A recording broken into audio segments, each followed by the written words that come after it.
Ang hirap kaya, yung makipag-usap ka na mahina ang pandinig mo. Ang puro sagot mo, ha? Ha? Ha? Ang hirap makipag-usap. Lalo't sa bingi. Diba? The big problem, the voice is always beyond control. Pag pingi ka, hindi mo makontrol ang salita mo. It's either mahina o malakas. Kasi wala kang control eh. Parang sound din yan yung sound system. Pag wala kang monitor, hindi ko alam kung ang boses ko, matadya ko kasi wala akong monitor. Ganon din yan. Amen. Ikaw ang magtatadya, pero yung bingi, wala siyang monitor eh. Kaya din niya alam kung ang lakas na pala ng boses niya, nakaka-open na pala, para mong sinisigawan mo na yung kausap mo. Nandyan pa ho ba kayo? Amen! Yun yung problema. Sa pakikinig naman, nakasalalay ang pagpunlat ng ating pananalig sa pakikinig. Kung may problema yung pandinig mo, hindi uunlad yung pananalig mo. Amen! Yung bingi ka, hindi ka naman bingi, pero nagbibingi-bingian ka, hindi talaga uunlad ang pananalig mo. Amen! Yung ang lakas mo lang mag-amen, pero pag sasabuhay mo na, no amen. Andiyan ba ho ba kayo? Amen! Ang pananalig, ang pag-unlad at ang tagumpay nakasalalay sa pandinig. Sapagkat yung pandinig mo, diyan nagsimula na biniyayaan tayo ng pananalig ng Diyos. Sabi ng Romans 10:17, so faith comes from the hearing, in hearing by the word of Christ. Everybody say hearing. Hearing! Kapag nakinig ka kasi, saan yon papasok? Sa tainga. Saan yon dadaan? Asan bang tainga mo? Nasa? Ano ba ang katabi niyan? Olo! Utak. Utak talaga. Di ba isip? Dadaan sa isip. Pagdaan sa isip, landing siya sa heart, puso. Everybody say heart. Heart. How many words that we can be found out from heart? 5. Hindi letter ha. Words ang tinatanong ko. 5 letters, how many words? 2. 1 word. 1 word? Oh, he. He. Capital letter E-H-E. He. O is he. O is he. He. Si Ang God. tinutukoy natin dati, we are studying about God. Who is he? Si God. Jesus.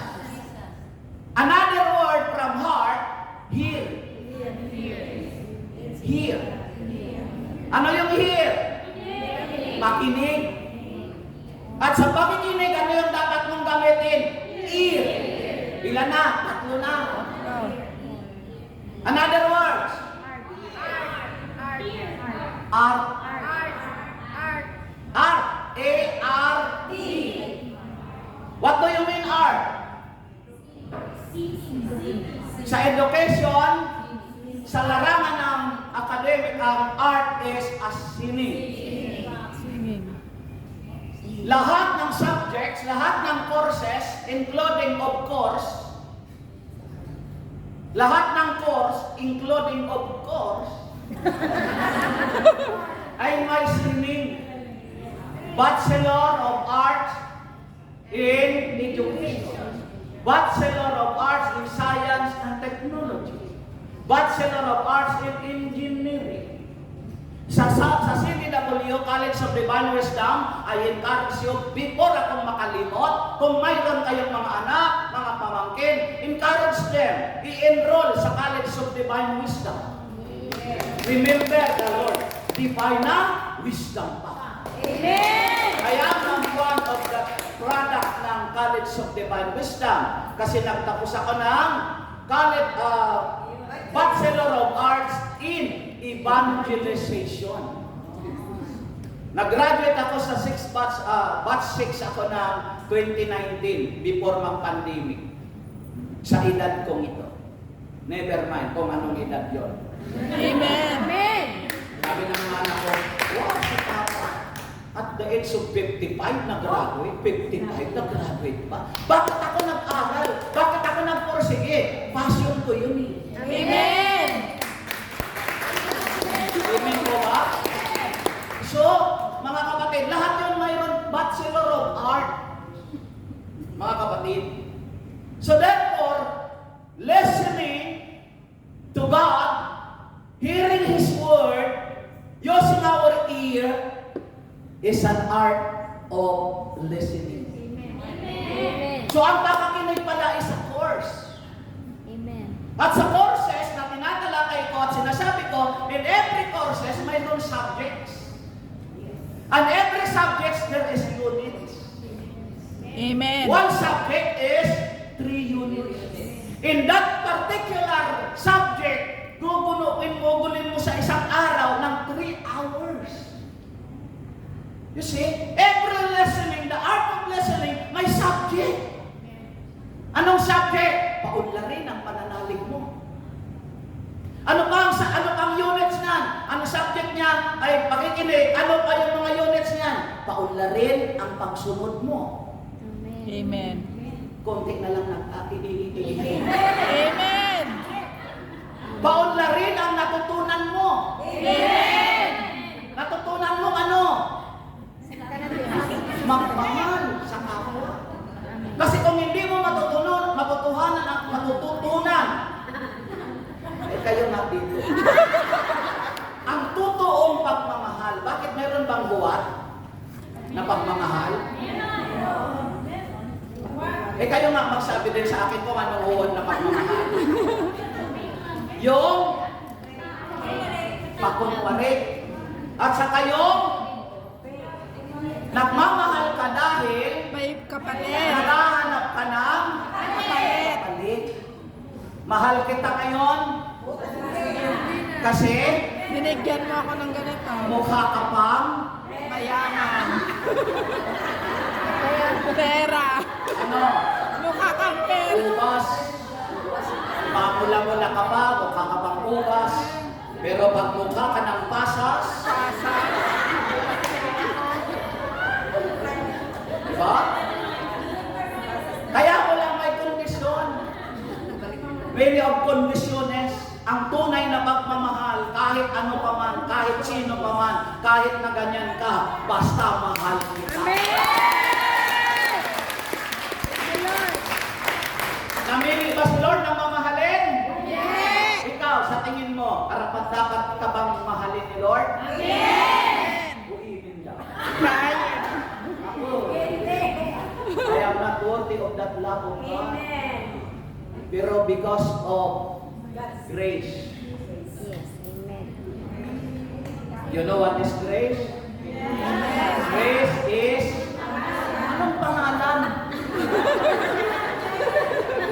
Grace is an unmerited favor. Unlimited Hindi lang grasya. favor. Oo, grasya sa Tagalog. Hindi nga Tagalog yun eh. Ano ba yun? Latin o Spanish? Sa Alam mo kung saan nyo matatagpuan ang walang hirap? Sa Zamboanga. Dahil sa Zamboanga, puro grasya.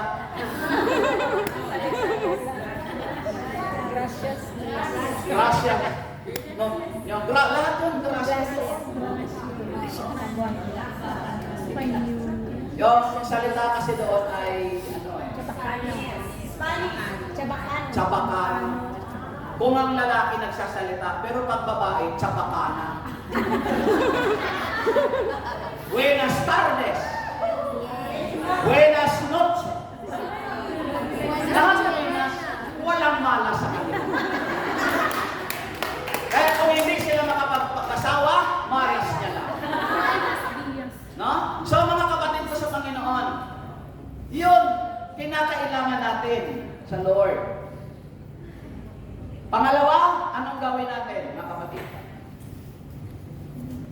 Make a space. Make a space.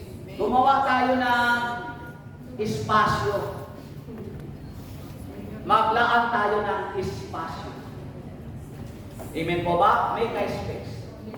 Nang dalhin kay Jesus ang lalaking bingi, anong ginawa ni Jesus? Anong ginawa ni Jesus? Pinagaling agad? Hinipo agad? Di ba? Nung dalhin sa kanya ang lalaki, inilayo niya sa karamihan. Sa verse 34 to 35, inilayo niya. Sa oras na yon, saan ni Jesus hinawakan ang bingi? Sa tainga. Ibig sabihin, ang inilayo niya, sabi ni Jesus, halika nga dito!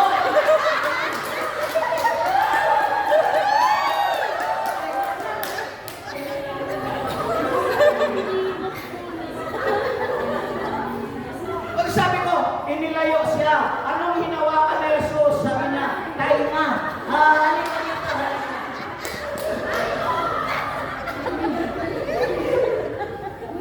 Walang sinabi sa Bible kung saan siya hinawakan. But most of the time, pag niyayaya mo ang kaibigan mo na pumunta sa isang lugar, saan mo siya niyayaya? Sinahawakan. Kamay!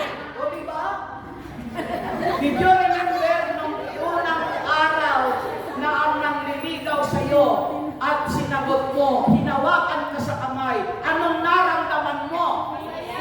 Wow, pilit! Sabi mo pa nga, para kang nakuryente.